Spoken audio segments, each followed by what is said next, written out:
नमस्कार दोस्तों, एक बार पुनः आप सभी का एग्जाम एजुकेशन पर हार्दिक स्वागत है। हम पढ़ रहे थे अविकारी शब्द, और अविकारी शब्दों में आज जो अंतिम जो अविकारी शब्द है का अध्ययन करेंगे। विस्मयादि बोधक।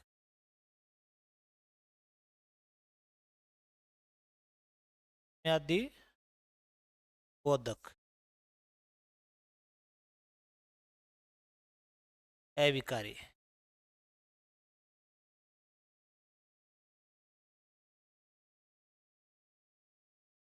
विस्मयादि अविकारी किसे कहते हैं?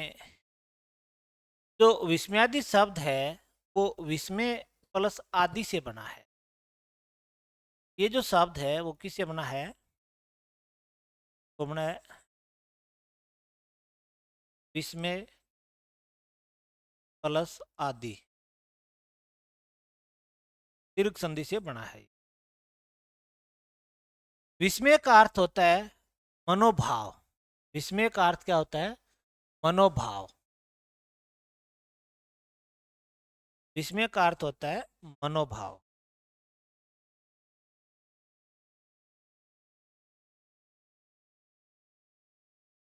अगर हम इसके शाब्दिक अर्थ की बात करें तो मनोभाव को व्यक्त करने वाले शब्द, यानी इसका अगर अर्थ देखें हम,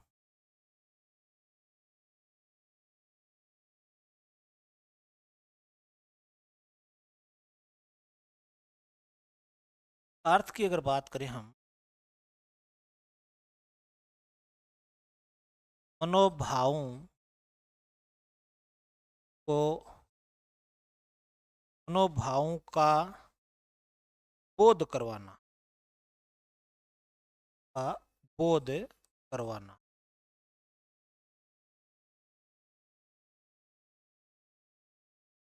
ये इसका एक शाब्दिक अर्थ है।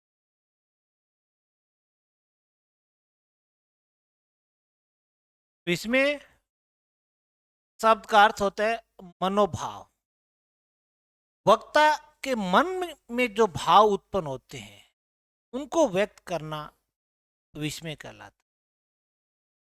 इसकी अगर हम सामान्य परिभाषा की बात करें, सामान्य अगर परिभाषा की बात करें हम,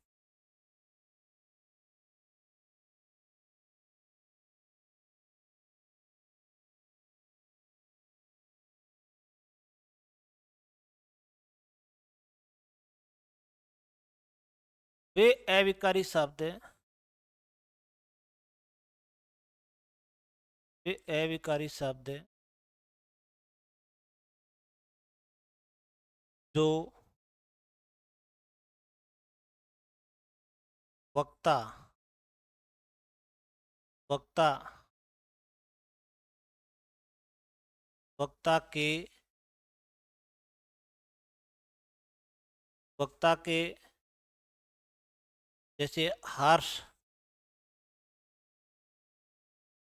शोक, आनंद,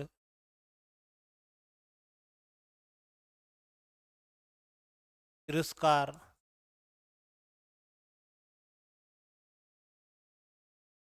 घृणा,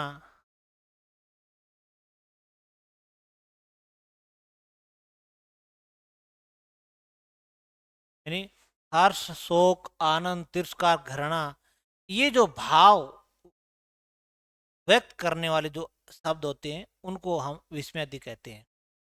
वे अविकारी शब्द जो वक्ता के मनोभाव, मनोभाव को, मनोभावों को व्यक्त करते हैं, व्यक्त करते हैं, तो उन्हें, तो उन्हें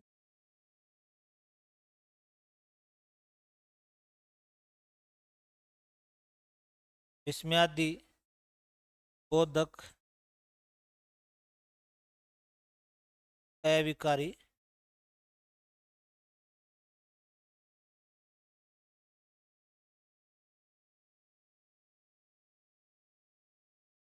वे अविकारी शब्द जो वक्ता के हर्ष, शोक, आनंद, तिरस्कार, घृणा और भी वक्ता के मन के जो भाव है उनको व्यक्त करने के लिए प्रयुक्त होते हैं, तो उनको विस्मयादि कहते हैं।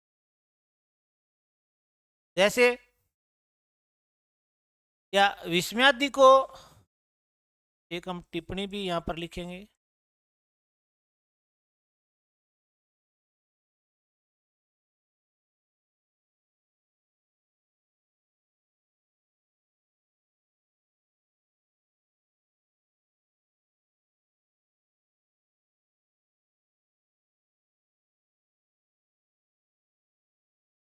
विस्मयादि को व्यक्त करने के लिए व्यक्त करने के लिए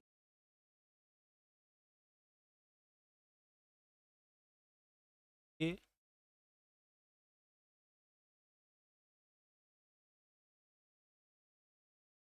इस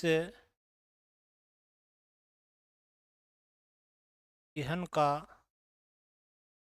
प्रयोग करते।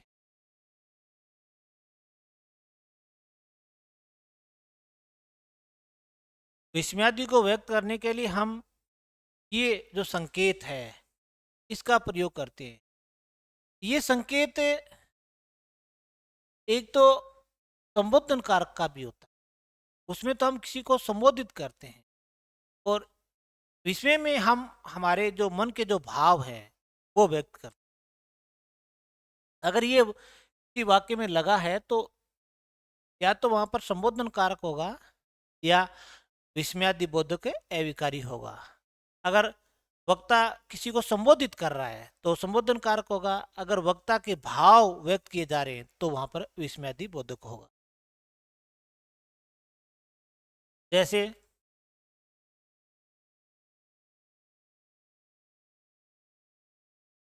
अरे यह क्या हो गया,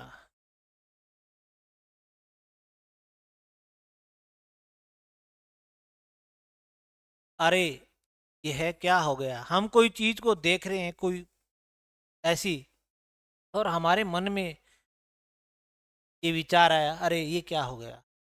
अचानक कोई हाथ से वस्तु गिर जाए तो हम अरे ये क्या हो गया। मन के जो भाव होते हैं वो किसी को देखते नहीं है, वो अचानक निकलते हैं।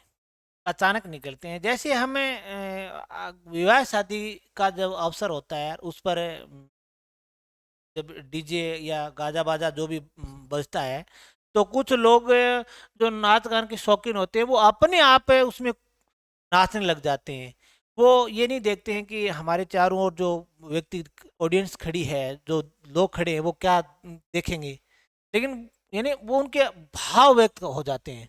तो इसमें अचानक ये भाव व्यक्त होते हैं। जैसे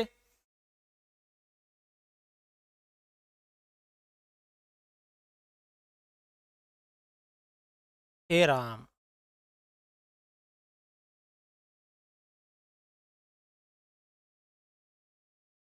मानस या मानव इतना गिर सकता है।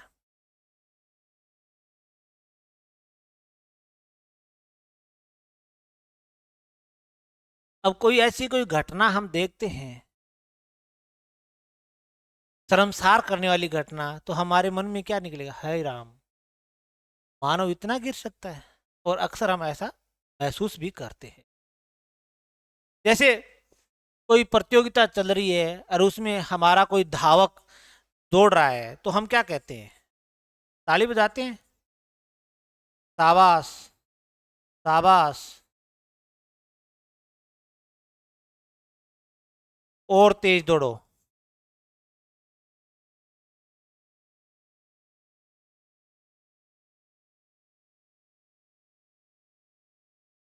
तो ये देखते हैं हम, हमारे चारों ओर जो ऑडियंस फैली हुई है या जो हम देख रहे हैं कि हमारा धावक दौड़ रहा है, तो हम क्या करते हैं, ताली बजाते हैं, शाबाश शाबाश, उसका हौसला बढ़ाते हैं, और तेज दौड़ो।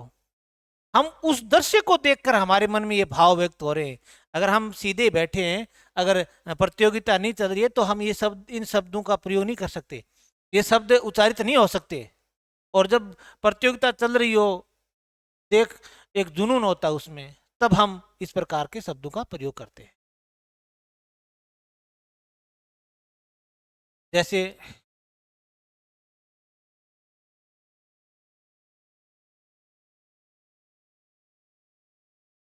छी छी, कितना, कितना गंदा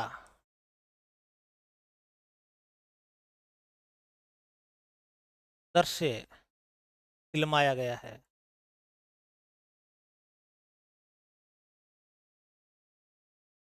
कोई, हम टेलीविजन देख रहे हैं, तो उसमें एक ऐसा कोई अश्लील दृश्य आ गया, उसको देखकर हमारे मन में एक भाव उत्पन्न हुआ, छी छी, कितना गंदा दृश्य फिल्माया गया है। या कहीं पर कोई कूड़ा कचरा पड़ा है, तो भी हमारे बदबू आ रही है, तो भी हम इस प्रकार के भाव व्यक्त करते हैं।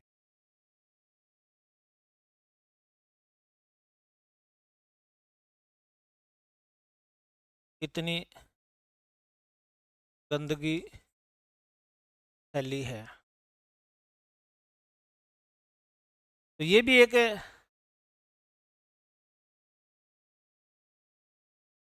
किसी कचरे या किसी बदबूदार या किसी ऐसी जगह को देखकर हमारे मन में भाव व्यक्त हुए कि कितनी गंदगी फैली है। जैसे हम कहते हैं ना, जैसे गर्मी की ऋतु है, उफ, आज कितनी ज्यादा गर्मी है।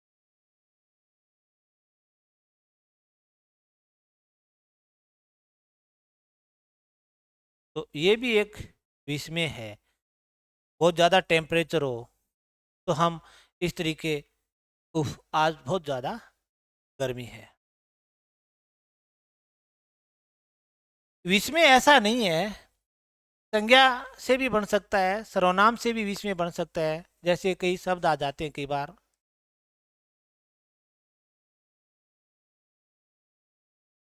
क्यों? मार डालने का इरादा है क्या?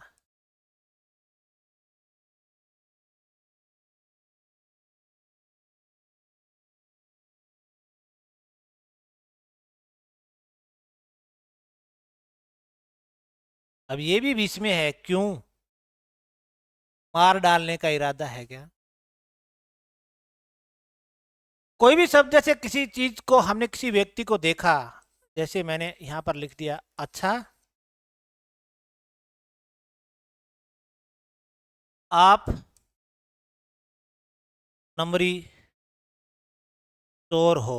अब किसी व्यक्ति चोर को देखा आपने, तो आपने ऐसा बोल दिया, अच्छा आप नंबरी चोर हो। तो यहाँ अच्छा कोई विशेषण नहीं है, ये विस्मय है, आपके भाव है, अच्छा आप नंबरी चोर हो, तो ये भाव है। जैसे चल पागल कहीं का बेटा माँ से रूठता है,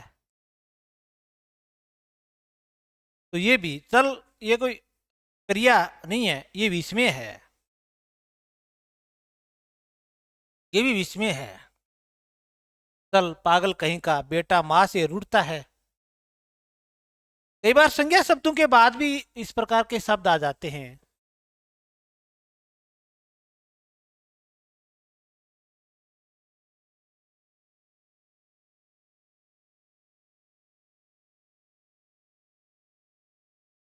मानस होकर मांस खाते हो।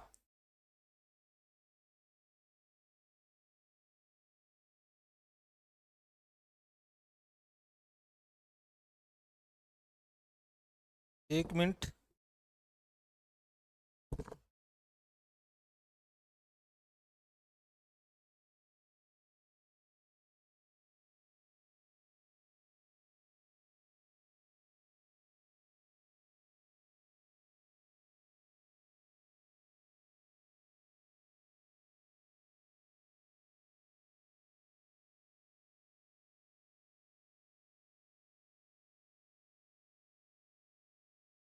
जैसे एक वाक्य दे दिया कि शिव शिव, अब ये संज्ञा शब्द है, लेकिन इसके आगे क्या है, विस्मय लगा रखा है। शिव शिव मानस होकर मांस खाते हो किसी विचित्र, जैसे कोई, वाह क्या दृश्य है,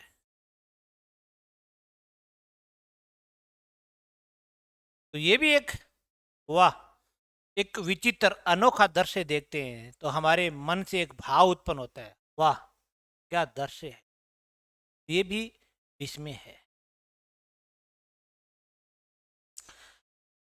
आज की इस क्लास में हम विस्मयादि यानी चौथा अविकारी पढ़ रहे थे। विस्मय का अर्थ होता है मनोभाव, वक्ता के मन के जो भाव व्यक्त करने के लिए हम जिन अविकारी शब्दों का प्रयोग करते हैं उन्हें विस्मयादि बोधक कहते हैं। यानी मनोभावों का बोध करवाना विस्मयादि का अर्थ होता है। वे अविकारी शब्द जो वक्ता के मनोभावों को व्यक्त करते हैं उन्हें हम विस्मयादि बोधक अविकारी कहते हैं। जैसे हर्ष का, शोक का, आनंद का, तिरस्कार का, घृणा का, कोई भी भाव हो वक्ता का वो व्यक्त करते हैं। विस्मयादि को व्यक्त करने के लिए हम इसका प्रयोग करते हैं। एक तो ये संबोधन कारक में आता है, जैसे इस तरीके से, छात्रों आज अवकाश है। एक तो ये है, मैंने संबोधित किया यहां पर, छात्रों आज अवकाश है, ये मैंने यहां पर, ये तो संबोधन कारक है। ये क्या है, ये तो संबोधन कारक है, और जो हमने देखा है वो है विस्मय, ये है संबोधन कारक है।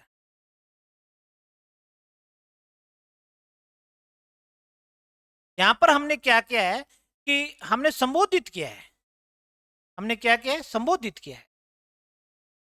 और यहां जो ये जो उदाहरण है इसमें हम किसी को संबोधित नहीं करें, अरे ये क्या हो गया, ये कोई संबोधित नहीं है।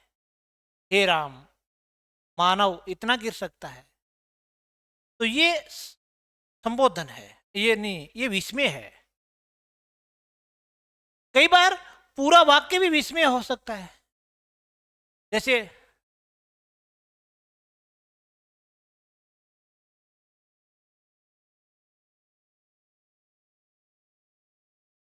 धन्यवाद महाराज, इसके बाद मैंने विस्मय लगा दिया तो ये पूरा वाक्य ही विस्मय बन गया। ये है विस्मय बोधक। इसके बाद हम एक बात करते हैं, निपात। एक टिप्पणी के रूप में या नोट के रूप में इसे भी आप लिखो, निपात।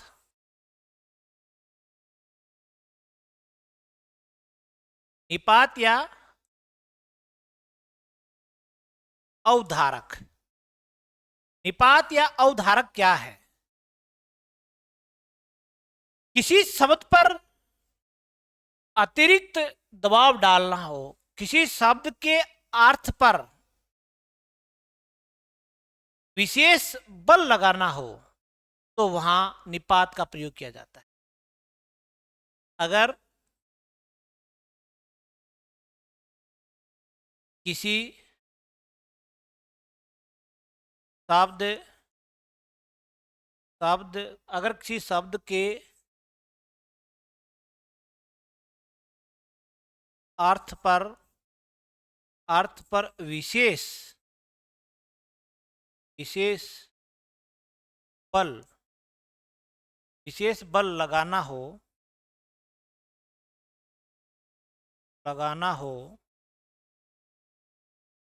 तो वहां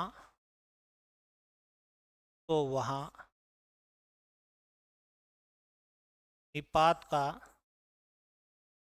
प्रयोग किया जाता है।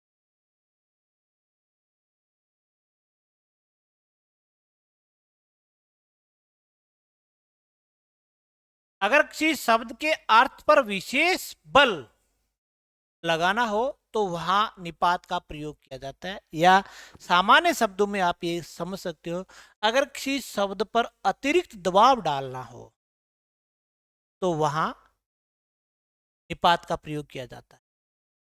जैसे मैं एक वाक्य लिखूं कि राम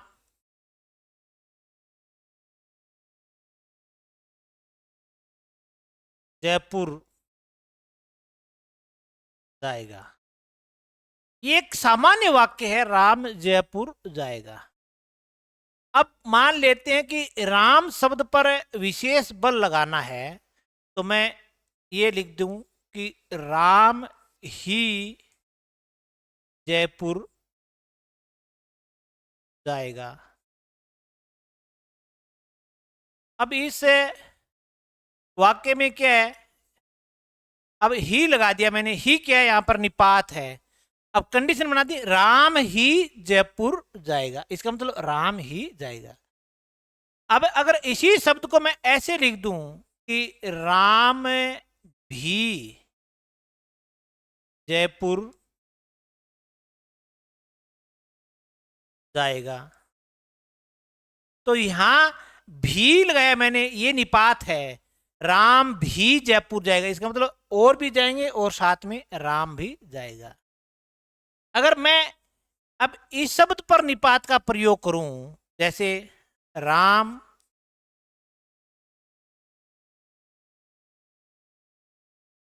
जयपुर ही जाएगा, इसका मतलब राम और कहीं नहीं जाएगा, जयपुर ही जाएगा। और राम जयपुर भी जाएगा, इसका अर्थ है कि राम और भी जगह जाएगा और साथ में जयपुर भी जाएगा। तो ये जो शब्द है, ये जो शब्द है, ये निपात है। ये किसी शब्द पर विशेष बल लगाना है, हमें किसी शब्द पर विशेष दबाव डालना है, तो वहां उसके आगे हम निपात का प्रयोग करते हैं। निपात अवधारक का प्रयोग करते हैं, तो इसे निपात कहते हैं। ये अविकारियों की संख्या नहीं बढ़ाते हैं, संख्या अविकारियों की 4 की 4 ही रहेगी, लेकिन निपात भी अविकारी है। जैसे वह नगर तक गया,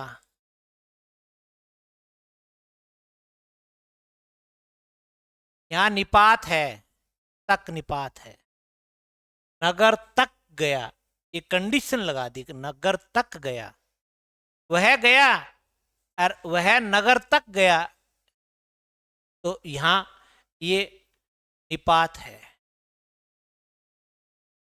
यह है निपात या अवधारक। अगर किसी शब्द पर आपको विशेष बल लगाना हो तो वहां हम निपात का प्रयोग करते हैं, और निपात का दूसरा नाम है वो अवधारक है। निपात का दूसरा नाम क्या है? अवधारक। अवधारक कह दो चाहे निपात कह दो, एक ही बात है। अगर किसी शब्द के अर्थ पर विशेष बल लगाना हो तो वहां निपात का प्रयोग किया जाता है। इसके साथ ही हमारे जो अविकारी शब्दों का जो टॉपिक था वो कंप्लीट हो चुका है, पूर्ण हो चुका है। और अविकारी शब्दों में हमने बहुत सारी बातें पढ़ी है। एक बार मैं बता देता हूं आपको कि अविकारी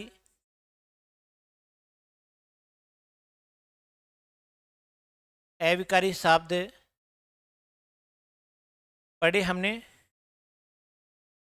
परिभाषा भी इनकी पढ़ी है, अर्थ पढ़ा है और प्रकार पढ़े हैं।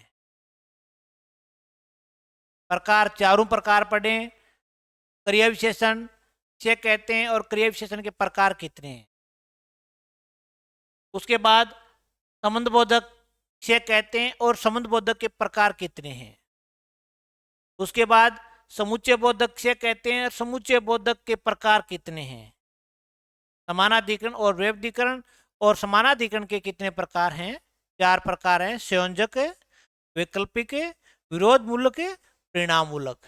फिर विस्मय किसे कहते हैं, और बाद में हमने निपात को भी पढ़ा है। अविकारी शब्द किसे कहते हैं, उसको भी हमने उसकी परिभाषा को भी पढ़ा है और अच्छी तरीके से उनको समझा भी है। इसके साथ ही हमारा ये टॉपिक कंप्लीट होता है।